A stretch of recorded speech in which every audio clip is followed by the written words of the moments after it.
Gemini, Gemini sun sign, rising sign, and or moon sign. This is a 2-week reading for all you Geminis starting today, the 17th of November, 2023. We're streaming live on YouTube and on Twitch. Moderating on YouTube is the lovely Jennifer. Moderating on Twitch is the lovely Dre. Thank you so much, Jennifer, and thank you so much, Dre. And thank you to all you Geminis and friends of Geminis for joining us today. I am reading today with this Tarot del Romero, and I've already purified with my own homemade hungry water, and you can find out information about both of those things in the video description of this video on my YouTube channel. If you're watching on YouTube on a restream and you don't want to watch me do all this shuffling I'm doing, you can use the timestamps right in the video description to fast forward right to the reading. Like I said, this is a 2-week reading for all Geminis, so that goes out to a lot of Geminis. So if for some reason it doesn't seem to apply to you personally, just disregard the reading. It's probably not meant for you. In that case, you may want to check out your other readings for your other signs, or remember that we also have a general reading for all signs each and every day except for Monday. And you can find all of the most recent replays to the tarot readings by going to the website, ariels-corner.com, Ariel's Corner with a hyphen.com. Just click on the free online tarot readings link right in the main menu. I do not read with card reversals, so I just like to mention that because sometimes people get a little nervous when they see me flipping cards right side up. It's how I like to read. I've been reading that way for quite a while. I used to read with reversals, and I stopped reading with reversals when I started using a lot of these more ancient decks that couldn't be reversed. So that's why I do it. It works just fine, I promise. We have a shop at arielscornershop.com. arielscornershop.com. You can find all kinds of tarot decks and other little magical items. Those are all affiliate links, which means that we make a small commission off of each and every sale.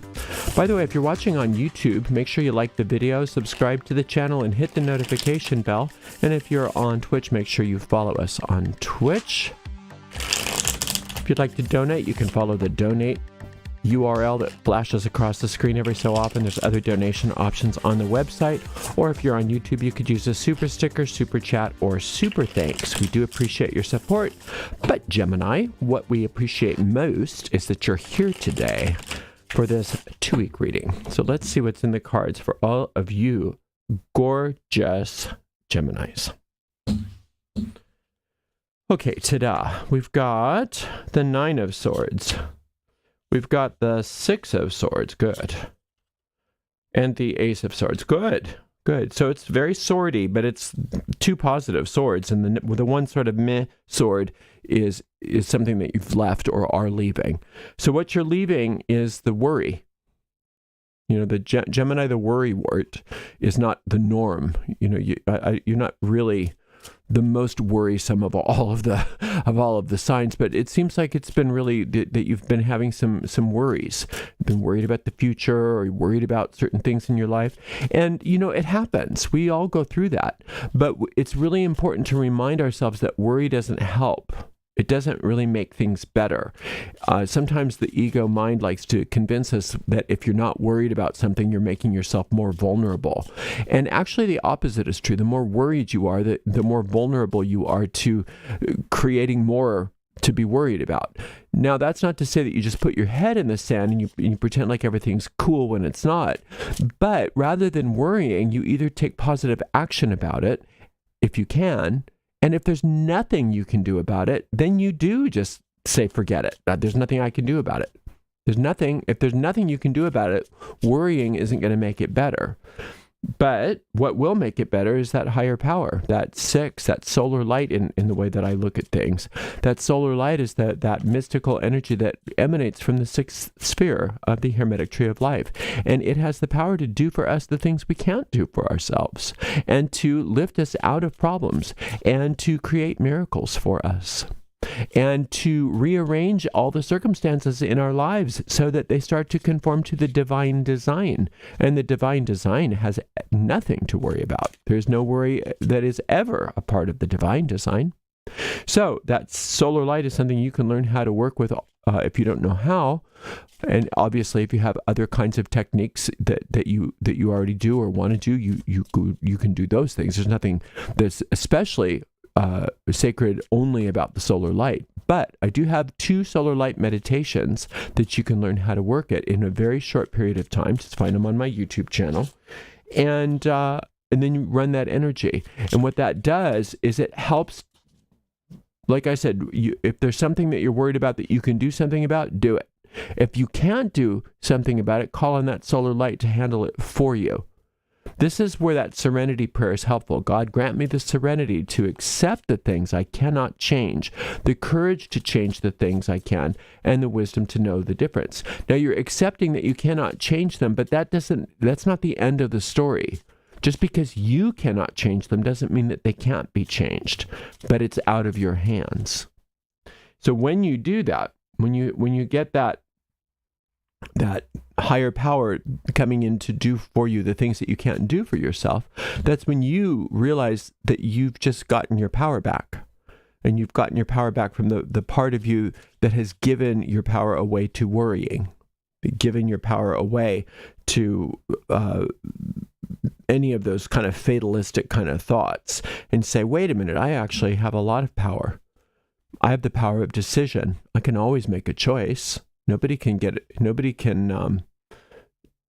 make choices for me.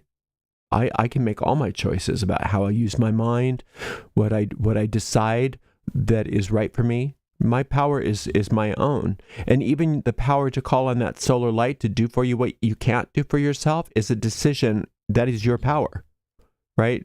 Because the solar light doesn't just come in and say, okay, we're going to fix this for you. You have to be the instigator of all of it. 10 of Wands, well, yeah, when you're worried, that is a lot of burden, but I think you're getting rid of that. Then we've got the King of Wands, which is you and your amazing self, and the 7 of Swords, which is a beautiful, positive card. Don't look at the Rider-Waite-Smith version of it when you're looking at the 7 of Swords, because I have a very different interpretation of the 7 of Swords.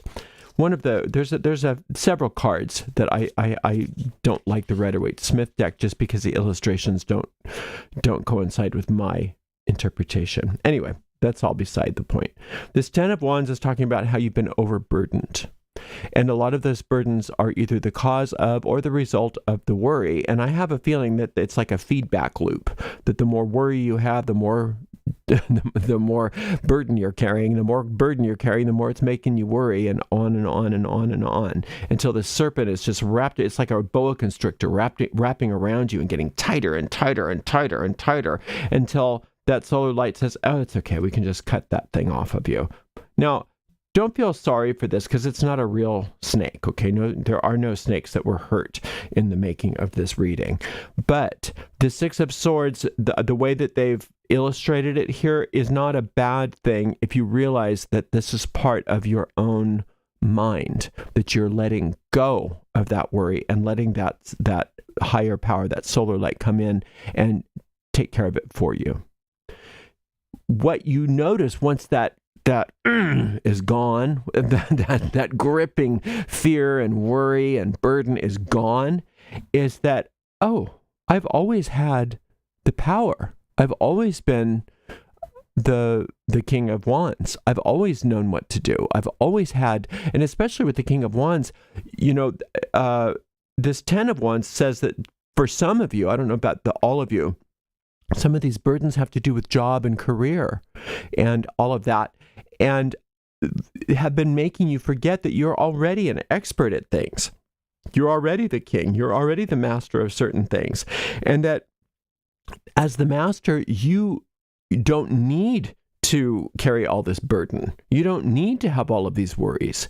And so just having a lot of that stuff released from you releases your own inner genius to know exactly what to do about things and where to go. And actually better than anybody else. You know what to do better than anybody else does. You know how to take care of things better than anybody else. But with all of that gripping worry and gripping burden, you forgot who you were. And you're the king. You're the King of Wands. You're the one with all the know-how. You're the expert here. And when you recognize that, coming back to this Ace of Swords, you take your power back. And when you take your power back, you understanding that it's not your power to keep, but it's your power to work with the higher power within you. So it's not that it's all Gemini, the ego, that's going to figure everything out. It's no, Gemini, the master of certain things, and doesn't know what to do about other things. And the part that you don't know what to do about, you've got help. Right? And so a lot of those conflicts and a lot of those problems that you were so worried about just get resolved before they even happen. And some of the things that were a problem that you were worried about them getting worse, they just get resolved altogether. The 7 here is an upgrade. 7 of Swords is a turnaround. So where there was conflict, there is utter resolution. So this 7 here, just think about the upgrades that you might desire or that you might need, and recognize that that's already cooked into it. It's already dialed into the whole situation. Wherever there's a problem, its solution's already there, ready to be implemented. So it's just about a matter of right now allowing that solar light, that higher power, to do its work to remove from you and to reorient you, so that it remove from you these conflicts and these burdens, and reorient you toward where you are at your best. And then when you're there, then you're going to notice that a lot of the stuff that you thought that you would never be able to take care of is taken care of for you, so that you can get back to work doing what you do best. Busy, busy, busy in a wonderful way, not in an overly burdened way. This overly burdened way is not the way of the master. And so when you call on that solar light, when you call upon that higher power to allow those that divine design to come in and kind of give you a chiropractic adjustment from an aura perspective, what happens is, as you realize, wait a minute, I'm not supposed to do all that. Can you imagine owning a restaurant? Really busy, successful restaurant, and you're like, okay, well, I got to go make the food. I got to go bust the tables. I got to go wait the tables. I got to go seat those people. Oh, I got to go run those checks. That's not what you're supposed to do, right? You're supposed to be the master. You're supposed to be the restaurateur. You're not supposed to be the dishwasher, the chef, the sous chef, the busboy, the waiter. It's just like, there's no way that you can handle all that. No wonder you were so worried. So as you recognizing, wait a minute, I have a particular role here, and the other roles that I don't have time for, I don't have the energy for, I'm not supposed to, I'm not meant to carry those burdens. That stuff is where that solar light comes in to shake things out, so that those things get taken care of. That I am now in my own role, doing what I'm supposed to do, and letting a lot of that other stuff just get taken care of for me. It's like having a manager handle all that stuff for you. And that's what the solar light kind of becomes. It's not like it works for you, but it does manage things for you, so that you can get back to doing what you're here to do, doing what you do best. So it's a beautiful time for you. It's just it's been a bit of a worrisome time for you, and an overly burdensome time for you. And those things are ready to break free, so that you can let go of that burden, let go of the worry, and get back to where you're supposed to be. Get back to Gemini at your best. So you're doing great. Thank you so much for spending some time with me, and thank you so much to the amazing moderators, Jennifer and Dre. And we will see you in 2 weeks, Gemini. Blessed be.